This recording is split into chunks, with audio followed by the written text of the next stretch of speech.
बिस्मिल्लाहिर्रहमानिर्रहीम। अस्सलाम वालेकुम डियर स्टूडेंट्स। फिजिकल केमिस्ट्री की आज की क्लास में हम कोलॉइड्स का टॉपिक, जिसमें हम कोलॉइड्स की प्रॉपर्टीज को स्टडी करेंगे। कोलॉइड की प्रॉपर्टीज को हम 4 डिफरेंट टाइप्स में क्लासिफाई करते हैं: physical properties, optical properties, electrical properties and kinetic properties.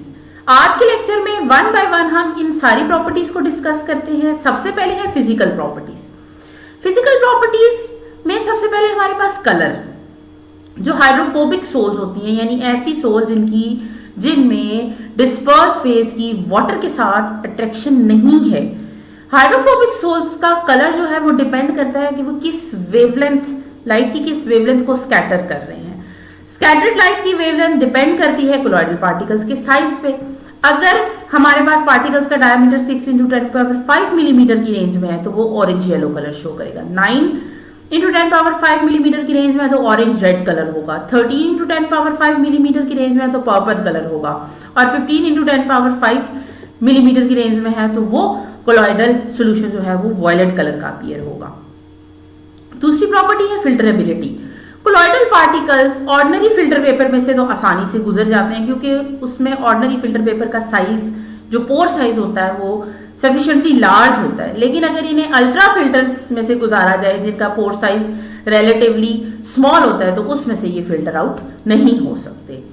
तीसरी प्रॉपर्टी है osmotic pressure. Osmotic pressure colloidal solution का बहुत थोड़ा होता है, क्योंकि ये पार्टिकल्स एग्रीगेट की फॉर्म में होते हैं, इंडिविजुअल पार्टिकल्स नहीं होते, मजमुआ होते हैं बहुत सारे पार्टिकल्स का।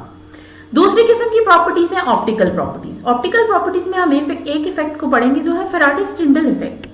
आपने ऑब्जर्व किया होगा कि अगर एक लाइट बीम हम प्योर वाटर में से या किसी प्योर ट्रू सोल्यूशन में से गुजारें तो वो लाइट बीम हमें वहां से विजिबल नहीं होती। लेकिन अगर इसी लाइट बीम को हम कोलॉइडल सोल्यूशन में से गुजारें तो वो पूरी लाइट का रास्ता जो है वो क्या हो जाएगा, इल्यूमिनेट हो जाएगा, चमकने लग जाएगा। ये इस वजह से है कि colloidal particles light energy absorb करते हैं और फिर उसे तमाम डायरेक्शंस में इमिट कर देते हैं। ये जो स्कैटरिंग होती है, इस स्कैटरिंग को फेराडेस टिंडल इफेक्ट कहते हैं, और ये जो बीम बनती है, इस बीम को फेराडेस कोन कहते हैं। फेराडे टिंडल इफेक्ट को किस तरीके से डिफाइन किया जाता है? Phenomena of scattering of light by colloidal particles. के कोलॉइडल पार्टिकल्स जब लाइट को डिफरेंट डायरेक्शंस में स्कैटर कर रहे हैं तो ये क्या है, ये इफेक्ट क्या है? फेराडेस टिंडल इफेक्ट है। जो इल्यूमिनेटिंग बीम बनती है वो टिंडल बीम कोन कहलाती है। एप्लीकेशंस में हम देख सकते हैं कि hazy illumination of light from the film projector. ये प्रोजेक्टर में अगर प्रोजेक्टर से लाइट जो आ रही है वो पूरा पाथ रोशन है, वो टिंडल इफेक्ट की एग्जांपल है। इसी तरीके से ये विंडो में से आप देख सकते हैं कि जो लाइट, ये पाथ पूरा लाइट का रोशन है, ये टिंडल इफेक्ट है। इसी तरीके से सन रेज आप देख सकते हैं कि यहाँ पे डर्ट पार्टिकल्स हैं फॉरेस्ट के अंदर, ये टिंडल इफेक्ट की एग्जांपल है। तीसरी किस्म की प्रॉपर्टीज है इलेक्ट्रिकल प्रॉपर्टीज। इलेक्ट्रिकल प्रॉपर्टीज में सबसे पहले है हमारे पास इलेक्ट्रोफोरेसिस या कैटाफोरेसिस।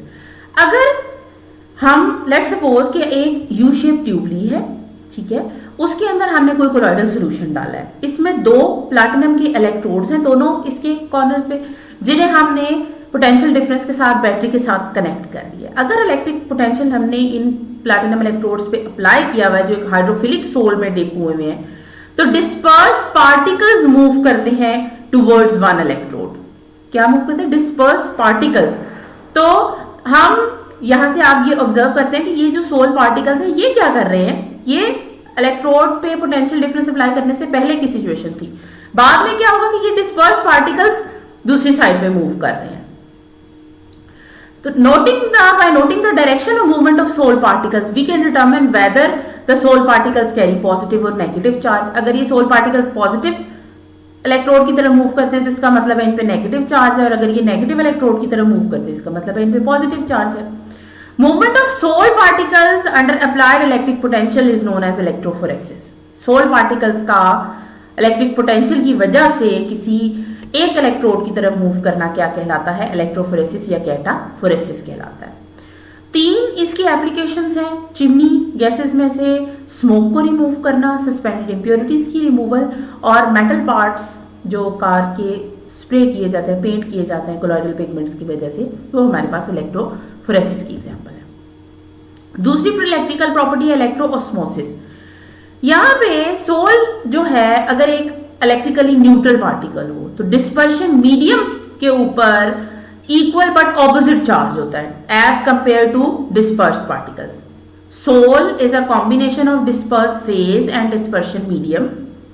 सोल इलेक्ट्रिकली न्यूट्रल है. अगर डिस्पर्स फेज पॉजिटिवली चार्ज है तो मीडियम नेगेटिवली चार्ज होगा, और अगर मीडियम नेगेटिवली चार्ज है तो ऑपोजिट होगा.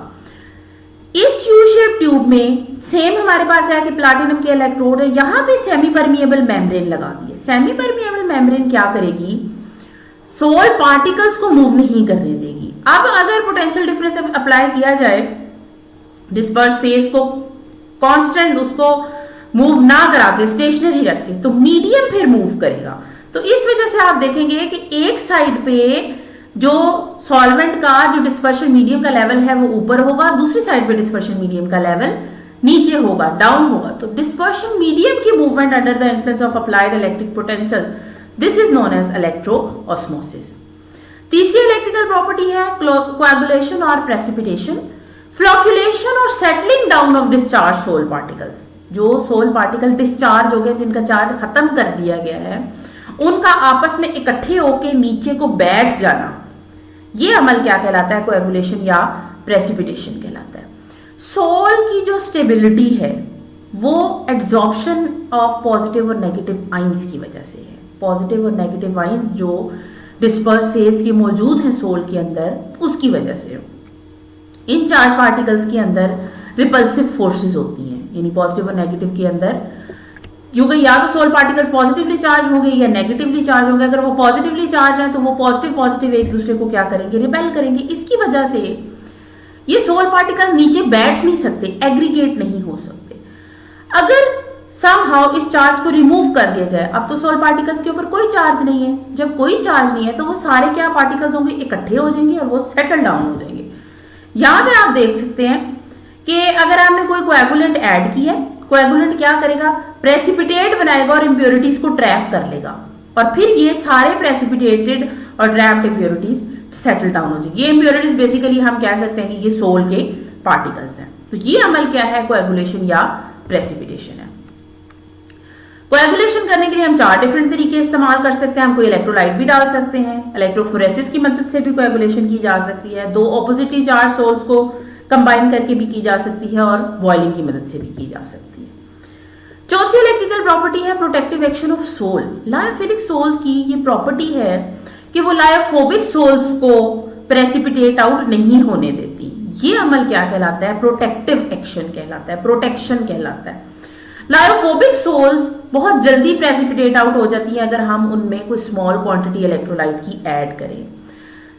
ताहम ये जो सोल्स हैं ये इनको स्टेबलाइज कर देती है कोई लायोफिलिक सोल. ये खुद क्या होती है, लायोफोबिक सोल्स तो प्रेसिपिटेट आउट हो जाती है, लायोफिलिक सोल्स प्रेसिपिटेट आउट नहीं होती. लायोफिलिक सोल्स यूज होती हैं क्योंकि ये प्रेसिपिटेट आउट नहीं हो रही, तो ये यूज होती है लायोफोबिक सोल्स को प्रोटेक्ट करने के लिए कि वो प्रेसिपिटेट आउट ना हो.